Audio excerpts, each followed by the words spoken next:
നമസ്കാരം. ഞാൻ പറയാൻ പോകുന്ന കാര്യം സർപ്പത്തിൻ്റെ ഉൽപ്പത്തിയെക്കുറിച്ചാണ് ഇവിടെ പറയാൻ പോകുന്നത്. ഇത് മനുഷ്യ ഉൽപ്പത്തിയോളം വഴക്കമുള്ളതാണ് ഈ ശാസ്ത്രം. ഇതിൻ്റെ ഗുരു അഗസ്ത്യർ മഹർഷിയിൽ നിന്നാണ് ഈ വിദ്യകൾ മറ്റും ശിഷ്യന്മാരായ മുനിമാർക്ക് നൽകിയിട്ടുള്ളത്. അപ്പോൾ ഈ വിദ്യയുടെ കഥ പറഞ്ഞാൽ സർപ്പത്തിനെക്കുറിച്ച് പറയുമ്പോൾ ആ കാര്യം മാത്രമേ ഉപയോഗിക്കൂ. അതായത് സർപ്പം ആനിയോടാടിമാസം അങ്കുടൻ പുണരുമ്പോത് ഏകിയ പാമ്പ് താന് 248 മുട്ടയിടും. ആനിയോട് ആടിമാസം എന്ന് പറയുന്ന മിഥുനം കർക്കിടക മാസത്തിൽ 2 മാസങ്ങളോളം ഇണ ചേർന്നാണ് സർപ്പങ്ങൾ തിരിയുന്നത്. ഇണ ചേർന്ന് തിരിയും. അപ്പോഴും ഭയങ്കര വിഷവീര്യമുള്ള സമയത്ത് അതാണ്. ആ സമയത്ത് മനുഷ്യനെ കൊത്തിക്കഴിഞ്ഞാൽ വിഷകാഠിന്യമാണ്. ഈ 2 മാസങ്ങൾ കഴിഞ്ഞതിന് ശേഷമാണ് അത് മുട്ടയിടും. അതായത് മുട്ടയിടുമ്പോൾ ഏകിയ പാമ്പ് താനും 248 മുട്ട വരെ ഇടുമെന്നാണ് പറയുന്നത്. അതായത് പെരുമ്പാമ്പൊക്കെ ആണെങ്കിൽ 8-10 ഇടും. പക്ഷേ ഈ മൂർഖന്മാർ 26 ജാതിയുണ്ട്. 26 അതിൽ 4 ഉണ്ട് ഷഡജ. 4 ജാതി. അത് വലിയ സർപ്പങ്ങൾ, ക്ഷത്രിയ ബ്രാഹ്മണ വൈശ്യ ശൂദ്ര എന്ന് പറയുന്ന 4 സർപ്പങ്ങളുണ്ട് 26 മൂർഖൻ ഉള്ളതിൽ. അപ്പോൾ ഈ അടയിരിക്കുമ്പോൾ ഓരോ മുട്ട വീതം കൊത്തിക്കുടിക്കുന്ന സർപ്പങ്ങളുണ്ട്. കൊത്തിക്കുടിച്ചിട്ട് അവസാനം 3, 5, 7 അങ്ങനെ വിരിയിക്കുന്നതുകൊണ്ട്. പക്ഷേ ഒരു മുട്ടയെ പോലും നഷ്ടപ്പെടാതെ ഇടുന്ന മുട്ട അത്രയും വിരയിച്ചെടുക്കുന്നതുകൊണ്ട്. നമ്മുടെ കോഴി മുട്ടയിട്ട് കഴിഞ്ഞാൽ കൊത്തിക്കുടിക്കുമാതിരി ഇങ്ങനെ സർപ്പം അടയിരിക്കുന്ന സമയത്ത് അതിൻ്റെ മുട്ട കുടിക്കുന്ന സർപ്പങ്ങളുണ്ട്. മുട്ട കുടിക്കാതെ വിരിച്ചെടുക്കുന്ന സർപ്പമുണ്ട്. പക്ഷേ ഈ മുട്ട വിരിഞ്ഞു കഴിഞ്ഞാൽ 7 ദിവസം സദാ സൂര്യനെ നോക്കി ഭജിക്കുന്നുണ്ട്. 7-ാമത്തെ ദിവസം വിരിഞ്ഞ് 7-ാം ദിവസം അമ്മയോടൊപ്പം സൂര്യനെ നോക്കി നമസ്കരിച്ചിട്ട് വിഷകാഠിന്യം അവർക്ക് ഊർജ്ജം ലഭിക്കുമെന്നാണ് പറയുന്നത്. പക്ഷേ അത് കഴിഞ്ഞാൽ പിന്നെ ഒരു കാര്യം, ഒരു മാസേന സിദ്ധിക്കും. പിന്നെ മാതാവ് പോകുംവഴി സഞ്ചരിക്കും സദാകാലം തള്ളയെ പിരിമില്ല. 1 മാസം ഈ സർപ്പം അമ്മയോടൊപ്പം ആയിരിക്കും യാത്ര. 1 മാസം കഴിയുമ്പോൾ അമ്മയെ വേർതിരിക്കും. അതായത് കോഴി കുഞ്ഞുങ്ങളെ കൊത്തി വിരിക്കും മാറ്റുന്നതുമാതിരി. പിന്നെ 6 മാസം തികഞ്ഞിടൽ തോൽ പൊളിക്കുക. 6 മാസം തികയുമ്പോഴും സർപ്പം തോൽ പൊളിക്കുമെന്നാണ് പറയുന്നത്. കയ്യോളം, അതായത് 1.25 നീളം വരെ ഉള്ള ആവുമെന്നാണ് പറയുന്നത്. പക്ഷേ മനുഷ്യൻ നീളം കൂടിയവനും കുറഞ്ഞവനും ഉള്ളതുപോലെ അത് 1.25 അടിയല്ല, കയ്യോളം നീളമുണ്ടാകും. കയ്യോളം വളരുന്ന സർപ്പമുണ്ട്. വളർന്ന് അങ്ങനെ 6 മാസം കഴിയുമ്പോൾ ഇത് തോൽ പൊളിക്കുക. ഇനി അതിൻ്റെ ശത്രുക്കളാരെന്നറിയണോ? സർപ്പത്തിന് മനുഷ്യനെ പോലെ ശത്രുക്കളുണ്ട്. ഇടിയും മയിലും പൂച്ച പന്നി ചെന്നായി കീരിയും തത്തോ ചകോരാതി ഒന്നില്ലെന്നു വരികിലോ 108 വർഷവും പിന്നെ 1008 വർഷവും സദാ ജീവിച്ചിരിക്കുന്നു സർപ്പങ്ങൾ ഒക്കെയും തഴിതല. പാമ്പിൻ്റെ ശത്രുക്കളാണ് ഇടി വീഴുന്ന കഴിക്കുക, മയിൽ കൊത്തി തിന്നുക, മയിൽ പൂച്ച പിടിക്കുക, കാട്ടുപന്നി, ചെന്നായി, കീരി, തത്തോ ചകോര എന്ന് പറയുന്ന ഉപ്പൻ കാക്ക. ഇവയൊന്നും കൊന്നില്ലെന്നുണ്ടെങ്കിൽ 108 വർഷം മുതൽ 1008 വർഷം വരെ ജീവിച്ചിരിക്കുന്നതാണ്. 300, 500, 800, 900 ഇങ്ങനെ പല കണക്കിൽ സർപ്പം കഴിയും. പക്ഷേ മനുഷ്യനെ പോലെ കുഞ്ഞ് പ്രസവിച്ച ഉടനെ മരിച്ചു പോകുമാതിരി കുഞ്ഞ് വിരിഞ്ഞു വരുന്ന സമയത്ത് മനുഷ്യൻ കൊന്നു കളയും. ഇത് വളർന്ന് അത് തോൽ പൊളിക്കാൻ എത്തുന്നതിന് ഇത്രയും നീളം ആകുന്നതിന് മുമ്പ് 3, 5, 1 മാസം പോലും ആകാതെയും ഈ കുഞ്ഞുങ്ങൾക്ക് ജീവഹാനി സംഭവിക്കും. അത് വളർന്ന് 6 മാസം, 1 വർഷം, 2, 3 വർഷമൊക്കെ ആകുമ്പോൾ അങ്ങനെയും മരണം സംഭവിക്കും. അങ്ങനെ ഇതൊന്നും സംഭവിക്കാത്തതിന് 1008 വർഷം വരെ ജീവിക്കുമെന്നാണ് വൈദ്യശാസ്ത്രം പറയുന്നത്. ഇനി അതിൻ്റെ വിഷകാഠിന്യത്തെക്കുറിച്ച്. പാമ്പിന് 4 പല്ലുണ്ട്. 4 പല്ലെന്ന് പറഞ്ഞാൽ കാളി, കാളാത്തിരി, യമഭൂതിക. അങ്ങനെ കാളിയെന്നും കാളാത്തിരിയെന്നും എന്നും യമഭൂതിക 4 സർപ്പങ്ങളുണ്ട്.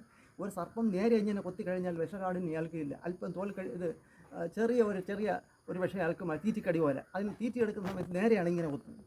പക്ഷേ മനുഷ്യൻ അതിന് വിഷം കയറി എന്ന സമയത്ത് ഇങ്ങനെ ഒരിച്ചാണ് അടി കൊത്തുന്നത്. അപ്പോൾ സർപ്പം കടിക്കാൻ കാരണങ്ങൾ എന്തൊക്കെയെന്ന് ചോദിക്കും. ഭീതി കൊണ്ടും കഴിച്ചിടും, ഭയം കൊണ്ടും കടിച്ചിടും. ഭയന്ന് സർപ്പം കഴിക്കും. വിശപ്പും ദാഹവും ഭാരം പെരുത്താലും കടിച്ചിടും. വിശപ്പും ദാഹവും ഭാരം പെരുത്തിട്ടും കടിക്കും. പുത്രനാശം വരുത്തിയിടും എന്നോർത്ത് മുട്ടയിട്ട് കിടക്കുന്ന സമയത്ത് പുത്രൻ അതിൻ്റെ ഉൽപ്പത്തി കുഞ്ഞുങ്ങളെ നശിപ്പിക്കാൻ വേണ്ടി വന്നതാണെന്ന് പറഞ്ഞുകൊണ്ട് ആ സമയത്ത് സർപ്പം കഴിക്കും. അങ്ങനെയൊക്കെ കാരണങ്ങളുണ്ട്. അപ്പോൾ ഈ 4 പല്ലും ഉള്ളതാണ് കാളി, കാളാത്തിരി, യമതൂതിക. മറ്റൊരു ശാസ്ത്രത്തിൽ പറയും 32, 4 വിഷപ്പല്ല്, കൊത്തിൽ പിടിക്കാൻ നല്ല ഔഷധങ്ങൾ. അപ്പോൾ 32 പല്ലെന്ന് പറഞ്ഞാൽ ഇങ്ങനെ ഉമിയരിയുടെ ഉമിമൂക്ക് പോലെ ചെറിയ അരുമ്പുണ്ണത് അതിന് പല്ലെന്നാണ് പറയുക. പക്ഷേ പല്ലല്ല അത്. പക്ഷേ ഈ പല്ല് 4ആണ്. പക്ഷേ ബാക്കി രൂപത്തിൽ അങ്ങനെ ശാസ്ത്രം പറഞ്ഞിരിക്കുകയാണ്. പിന്നെ അതുപോയിട്ട് പിന്നെ പാമ്പിന് കാലുണ്ടെന്നാണ് പറയുന്നത്. അതിൻ്റെ വയറ്റിൽ ഇങ്ങനെ ഇരിക്കുന്നത് പിന്നെ ഈ പാദം പോലത്താണ്. അത് എന്തെങ്കിലും വൃക്ഷങ്ങളിൽ കയറാൻ സമയത്തിന് ഒരു ചെള്ള പിടിക്കുമ്പോൾ പോലെ അത് പിടിച്ച് കയറും. അല്ലാതെ പുറത്ത് മനുഷ്യന് കാണാൻ ഒക്കില്ല. അപ്പോൾ ഈ സർപ്പം ഇങ്ങനെ ഈ വിഷം പാമ്പ് കടിച്ചാൽ എവിടെയാണ് വിഷം കയറുന്നതെന്നൊന്ന് മനസ്സിലാക്കാം. ഒരു മനുഷ്യൻ്റെ 7 ധാതുക്കളാണുള്ളത്. ചർമ്മം, രക്തം, ദതാ മാംസം, മേധസ്, പുനരസ്ഥി, മജ്ഞ, ശുക്ല, ഈ വണ്ണം 7 ധാതുക്കളും. അങ്ങനെയാണ് 7 ധാതുവും ഒരു മനുഷ്യനുള്ളത്. അതിൽ വിഷം ചർമ്മത്തിൽ നിൽക്കുമ്പോൾ ഉണ്ടാകും രോമദർശനം. ചർമ്മം എന്ന് പറഞ്ഞാൽ തൊലിയാണ്. അത് ചില ശാസ്ത്രത്തിൽ പറയും ത്വക്കിങ്കൽ വിഷം നിന്നാൽ കോൾ മയ്യർ കൊണ്ടിടും. അതായത് മാട്ടിനായാലും വിഷകാഠിന്യമാണ് പറ്റിയിട്ടുണ്ടെങ്കിൽ രോമം ചെലുത്തേക്കുമാരിയാണ് ആണ്. വിഷം ചർമ്മത്തിൽ നിൽക്കുമ്പോൾ ഉണ്ടാകും രോമദർശനം.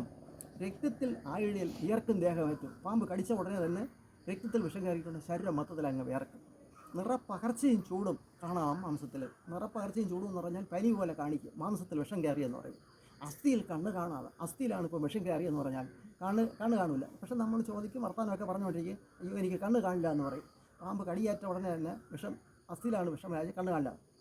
അസ്ഥിയിൽ കണ്ണ് കാണാതെ കഴുത്ത്, അസ്ഥിയിൽ വിഷം ചെല്ലുമ്പോൾ കണ്ണ് കാണില്ല എന്ന് പറയും. കഴുത്തും കുഴയും, സംസാരിച്ചുകൊണ്ടിരിക്കും, കഴുത്തങ്ങ് കുഴഞ്ഞു പോകും.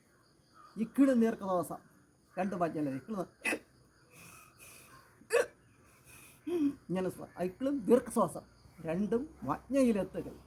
നീലിച്ച ചോരയും കാണും, സാധ്യമല്ല, അത് മരണം എന്നാണ് പറയുന്നത്. അതാണ് ഈ ഒരു ധാതുവിൽ നിന്ന് അടുത്തതാകുക. അപ്പോൾ നാലാമത്തെ ധാതുവിൽ കയറി കഴിഞ്ഞാൽ പിന്നെ രക്ഷപ്പെടുകയില്ല. അതാണ് കാലക്കടി എന്ന് പറയുന്നത്. പക്ഷെ പാമ്പ് കടിച്ചാൽ പിന്നെ മരിക്കില്ല. പിന്നെ കയ്യിൽ കിട്ടുന്ന വസ്തുവിനെ എടുത്ത് കടിച്ചാൽ മതി. അത് ഉടനെ തന്നെ ബ്ലേഡ് കൊണ്ട് അവിടെ കീറിക്കളയുക. പാമ്പ് താഴെയാണ് കടിച്ചിരിക്കണേ, മുഖഭാഗത്ത് ഇറക്കി കെട്ടുക എന്നൊക്കെ പറയും. അത് നടക്കുന്ന കാര്യമല്ല. പക്ഷേ ഇവിടെയാണ് സർപ്പം കടിച്ചത്. ഇപ്പോൾ ഒരു ഗർഭിണിയാണ്, ഇവിടെ ഒരു കയർ കൊണ്ട് വലിച്ചിട്ട് കെട്ടാൻ നോക്കുമോ? അത് നടക്കുന്ന കാര്യങ്ങളല്ല. പക്ഷേ കടി പറ്റിയിട്ടുണ്ടെങ്കിൽ അപ്പോഴേ തന്നെ വിഷം അങ്ങനെയാണ്. അപ്പോൾ ഇനി പാമ്പ് കടിച്ചാൽ മരിച്ചതുള്ളതാണ്.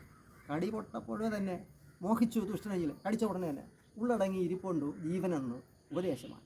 കടി കൊണ്ടപ്പോഴേ തന്നെ ഇയാൾ മോഹാലസ്യം കൊണ്ട് മരിച്ചതായിട്ട് പോലെ കിടക്കുകയാണെങ്കിൽ മരിച്ചിട്ടില്ല, ജീവനാ ഉള്ളടങ്ങിയിരിക്കുകയാണ്. അപ്പോൾ ഇത് ഉള്ളടങ്ങിയിരിക്കുന്ന ജീവനെ എങ്ങനെയാണ് ജീവനുണ്ടോ ഇല്ലയോ എന്നറിയുന്നത്? പണ്ട് വൈദ്യശാസ്ത്ര കാലങ്ങളിൽ ഈ നെറ്റി കീറിയിടയിൽ ചോര കാണാതെ, അപ്പോഴവർ മരിച്ചു കഴിഞ്ഞപ്പോൾ പാമ്പ് കടിച്ചാണ് മരിച്ചെന്ന് കണ്ടു കഴിഞ്ഞാൽ നെറ്റി കീറി നോക്കും. ജീവനുണ്ടെങ്കിൽ ചോര വരും, ജീവനില്ലെങ്കിൽ അവിടെ നിന്ന് നീര് പൊടിക്കുമെന്നാണ് പറയുന്നത്. ഉച്ചിയിൽ മുടി ഇങ്ങനെ രോമം പിഴുതു നോക്കും. അപ്പോൾ മരിച്ചിട്ടുണ്ടെന്നുണ്ടെങ്കിൽ മുടി ഇളകി വരില്ല. ജീവൻ നഷ്ടപ്പെട്ടിട്ടുണ്ടെങ്കിൽ ആ രോമം പിഴുതു പോരും. വെള്ളത്തിട്ടാൽ താഴാതെ പൊങ്ങി നീർമേൽ നിൽക്കലും. ആ വെള്ളത്തിൻ്റെ പുറത്ത് ബോഡിയെ കൊണ്ട് വെള്ളത്തിലിട്ട് നോക്കും, ജീവനുണ്ടെന്നുണ്ടെങ്കിൽ അങ്ങ് താഴും. അതൊക്കെ പണ്ടത്തെ കാലത്ത് ഇപ്പോഴാരും നോക്കാൻ പോകില്ല. ഇതിൻ്റെ ആവശ്യമൊന്നുമില്ല. ഇന്ന് വളരെ ഈ സംവിധാനങ്ങളൊക്കെ, മെഡിക്കൽ സംവിധാനങ്ങളൊക്കെ ഇന്നുണ്ട്. അതുകൊണ്ട് ഇത് ആരിലേക്ക് ശ്രമിക്കില്ല. പിന്നെ അത് പോയിട്ട് മരിച്ചു കഴിഞ്ഞാൽ ഓനെടുത്ത് ഒരു 3 ഈർക്കിൽ വെച്ചിട്ട് ശരീരത്തിൽ അഴിച്ചു നോക്കും. അപ്പോൾ മരിച്ചിട്ടില്ല, ജീവൻ ഉള്ളടങ്ങിയിരിക്കുകയാണെങ്കിൽ അവിടെ ഉടനെ ആ ഭാഗത്ത് തണൽ പോലത്തെ ഉണ്ടാവും.